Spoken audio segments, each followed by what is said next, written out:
Hello everyone, welcome to my YouTube channel. Today we will discuss about fuels. This is the second part of the chapter combustion, that is the class 8th, related with class 8. Now we will start about what is fuels. Then the combustible substances that burn for releasing and using its heat energy is known as fuels. Although it is true that when a combustible substance is burned, it produces both light and heat. Yet when heat energy is produced by its used, it is called fuel. That is means the combustible substance burned for releasing and using its energy known as fuel. Means क्या है, जब भी हम किसी combustible substance को burn करते हैं तो वो कुछ लाइट एनर्जी को क्या करती है, रिलीज करती है. तो ऐसे सभी कंबस्टेबल मटेरियल को हम लोग फ्यूल्स में डिनोट करते हैं. ठीक है, फ्यूल्स में इंक्लूड करते हैं. तो ये हमारे फ्यूल्स हो गए. Although it is true that when a combustible substance is burn, ये भी सही है कि जब हम किसी भी कंबस्टिबल सब्सटेंस को बर्न करते हैं तो ये दोनों ही लाइट और हीट को प्रोड्यूस करती है. इसीलिए हम लोग इसे क्या कहते हैं, इसीलिए हम लोग इसे फ्यूल कहते हैं. Okay, usually fuels are the compound of carbon and hydrogen. Fuels किसके होते हैं, कार्बन और हाइड्रोजन के मिक्सचर्स होते हैं. ठीक है, and thus they combine with oxygen on burning and liberate carbon dioxide and water vapor. इसीलिए जब भी हम इन्हें बर्न करते हैं तो क्या कर रिलीज़ करते हैं, ये रिलीज़ करते हैं ऑक्सीजन एंड ये कंबाइन, जब हम लोग इन्हें बर्न करते हैं तो ऑक्सीजन के साथ कंबाइन करते हैं और रिलीज़ क्या करते हैं, रिलीज़ करते हैं कार्बन डाइऑक्साइड और वाटर वेपर रिलीज़ कर देते हैं. ठीक है, तो एक ऐसी चीज़ों को या ऐसे मटेरियल्स को हम लोग क्या कहते हैं, फ्यूल्स कहते हैं. अब फ्यूल्स कई टाइप्स के होते हैं, वो देख लेते हैं हम लोग. फ्यूल्स में exist in solid, liquid and gaseous state. तो पहले हमारा सॉलिड फ्यूल है. सॉलिड फ्यूल कौन से होते हैं देख लेते हैं हम लोग. तो सॉलिड फ्यूल पहले है क्या, ये देख ले. On burning emits deposit a lot of smoke and residue. ऐसे सभी फ्यूल्स जो कि बर्निंग पर बहुत ज़्यादा स्मोक और रेसिड्यू क्रिएट करते हैं, तो ऐसे फ्यूल्स को हम लोग क्या कहते हैं, सॉलिड फ्यूल्स कहते हैं. ठीक है, जैसे कोल, जैसे हम लोग नॉर्मली यूजुअली ले लें, हम लोग coal is still used as domestic fuels in villages. अगर हम लोग विलेजेस की बात करें तो वहाँ अभी बार कोयले में यानी कोल में खाना बनाया जाता है. तो इससे जो भी मटेरियल जनरेट होता है वो सारा क्या हो जाता है, इमिट और डिपॉजिट होकर स्मोक और रेसिड्यू बना देता है. ठीक है, in industries and in power generation, power generated in such way collected thermal power.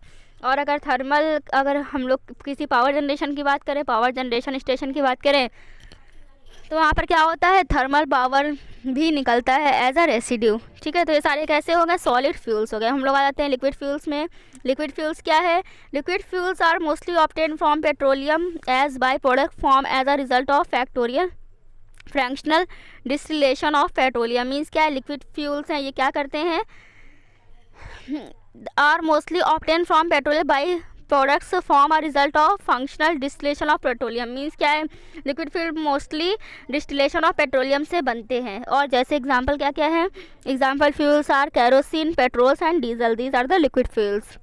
Now gaseous fuels क्या है, neither leave any residue or burning nor on burning and nor do not emit any smoke on combustion. Means क्या है, जो gaseous fuels हैं या ना ही residue create करते हैं और ना ही कोई स्मोक वो प्रोड्यूस करते हैं कंबशन पर. ठीक है, they are used at domestic as well as industrial level. ये डोमेस्टिक के साथ साथ इंडस्ट्रियल लेवल पर भी यूज़ किए जा सकते हैं. क्यों, क्योंकि ये हार्मफुल नहीं है. पहला हमारा इसमें से है नेचुरल गैस. तो नेचुरल गैस कहाँ पर होती है और इसका क्या यूजेस है, तो हम लोग देख लेते हैं. Natural gas is found in wells, oil wells trapped above the crude petroleum. ठीक है, क्रूड पेट्रोलियम पर ये जमा होता है. It mainly contains methane and traces of ethane and propane. ये क्या कंटेन करता है, मेथेन को और एथेन और प्रोपेन को कंटेन करता है. मेथेन का फॉर्मूला ये होता है, आप लोग नोट कर लीजिएगा. एथेन का फॉर्मूला C2H6 होता है. ठीक है, एंड प्रोपेन का फॉर्मूला होता है C3H7. आप लोग नोट कर सकते हैं इसे. इन सभी के कंटेंट को मिलाकर कौन सी बनती है, नेचुरल गैस बनती है. ओके, आगे हम लोग बढ़ते हैं. अब आ जाते हैं हम लोग नेक्स्ट वाटर गैस पर. वाटर गैस देखते हैं क्या होता है.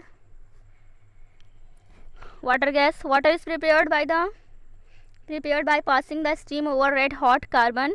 कार्बन पर हम लोग वाटर को या फिर रेड हॉट स्टीम पास करेंगे तो क्या हो जाती है, वाटर गैस बनती है. मीन्स कार्बन पर जब हम वाटर डालेंगे या वाटर से रिएक्ट कराएंगे तो CO+H2 बन जाती है, जो कि वाटर गैस है. नेक्स्ट हमारी प्रोड्यूसर गैस. प्रोड्यूसर गैस कैसे बनाई जाती है, जब कार्बन और ऑक्सीजन को रिएक्शन कराएंगे तो कार्बन ऑक्सीजन और नाइट्रोजन की रिएक्शन कराएंगे तो बन जाएगी हमारी कौन सी, प्रोड्यूसर गैस. प्रोड्यूसर गैस को आपको याद रखना है. ठीक है। Now next is coal gas. Coal gas का क्या सिस्टम है? It is obtained as a product during the destructive distillation of coal. जब कोल का डिस्टिलेशन कराते हैं तो कोल गैस का फॉर्मेशन होता है। एलपीजी का क्या है? एलपीजी मतलब लिक्विड पेट्रोलियम गैस, इसका फुल फॉर्म है। ये क्या क्या कंटेन करती है? ब्यूटेन और आइसोब्यूटेन कंटेन करती है, ठीक है। तो ये लिक्विड पेट्रोलियम गैस हो गई। नेक्स्ट हमारा एनसीएनजी मीन्स कंप्रेस्ड नेचुरल गैस। तो इट इज़ अ सीएनजी कहाँ पर यूज़ होती है? कार्स वगैरह में यूज़ होती है। और एलपीजी कहाँ यूज़ होती है? एलपीजी घरों में यूज़ होती है। घर में जो सिलेंडर गैस सिलेंडर्स होते हैं उनमें एलपीजी यूज़ होती है। देन क्या है? LPG is a CNG is a constituent for gasoline and diesel fuels. ये किसका किसका कॉम्बिनेशन होता है? गैसोलीन, जिसे हम लोग पेट्रोल भी कहते हैं, और डीजल फ्यूल्स भी बोलते हैं इन्हें। तो इन सबका मिक्सचर होता है क्या? हमारा सीएनजी होता है। तो ये सारी गैसेस के बारे में हमने पढ़ लिया है। हम लोग आगे आ जाते हैं। आगे क्या पढ़ना है हम लोगों को? The amount of the heat produces by 1 gram of fuel when it is completely burn is known as its calorific value. Calorific value क्या होती है ये देख लीजिए आप। क्या है कैलोरीफिक वैल्यू? जब हम किसी भी कम्बस्टिबल मटेरियल को बर्न करते हैं या फिर किसी भी फ्यूल को हम लोग बर्न करते हैं तो क्या होता है? फ्यूल को बर्न करने पर तो क्या होता है? ये किस टेम्परेचर पर फ्यूल बर्न करती है, ठीक है। तो हम लोग क्या करेंगे? अगर 1 ग्राम किसी भी मटेरियल को बर्न करते हैं तो उससे मतलब उससे क्या होता है? जो अमाउंट हीट की प्रोड्यूस होती है, हीट की जो अमाउंट प्रोड्यूस होती है उसी को हम लोग कहते हैं कैलोरीफिक वैल्यू। कैलोरीफिक वैल्यू समझ में आ गया आपको, आप सभी को? तो क्या हो जाएगा? अगर हम 1 ग्राम को बर्न करते हैं और जितनी हीट निकलती है, तो 1 ग्राम को बर्न करने पर जितनी हीट निकली उसे हम लोग कहेंगे कैलोरीफिक वैल्यू। ओके, तो कैलोरीफिक वैल्यू समझ में आ गया आप लोगों को क्या है। और सभी मटेरियल की अलग अलग कैलोरीफिक वैल्यू होती है, ठीक है। आगे आते हैं हम लोग। Let us study the characteristics of the good fuel. Means good fuel के क्या क्या कैरेक्टरिस्टिक्स है? तो आ जाते हैं। पहला, गुड फ्यूल के लिए क्या होना चाहिए? Good fuel should have to low ignition temperature. उसकी इग्निशन टेम्परेचर फ्लैश पॉइंट क्या होना चाहिए? कम होना चाहिए। Then the calorific value should be high. Calorific value high होनी चाहिए। Fuel should be easily available. It should be cheap and easy to transport. Means ऐसा नहीं कि कोई फ्यूल है तो बहुत ही महंगा है, उसे हम बेयर ही नहीं कर सकते, तो ये भी बेकार है ना। तो इसलिए फ्यूल हमारा कैसा होना चाहिए? चीप होना चाहिए और ईजी टू ट्रांसपोर्ट होना चाहिए। The fuel should not cause pollution. Pollution ना फैलाने वाला होना चाहिए। The fuel should not leave any residue. और फ्यूल क्या करेगा? कोई रेसिड्यू भी लीव नहीं करना चाहिए, तभी हम इसे समझेंगे कि ये हमारा अच्छा फ्यूल है, ठीक है। ये सारे फ्यूल की प्रॉपर्टीज़ हो गई। अब हम लोग आ जाते हैं अपने एक्सरसाइज की तरफ, जो कि हमारा लास्ट पार्ट है। Exercises. The first exercise objective type questions. In this question number first is in the same way the substances burn in air to form carbon dioxide पर टिक कर लीजिए।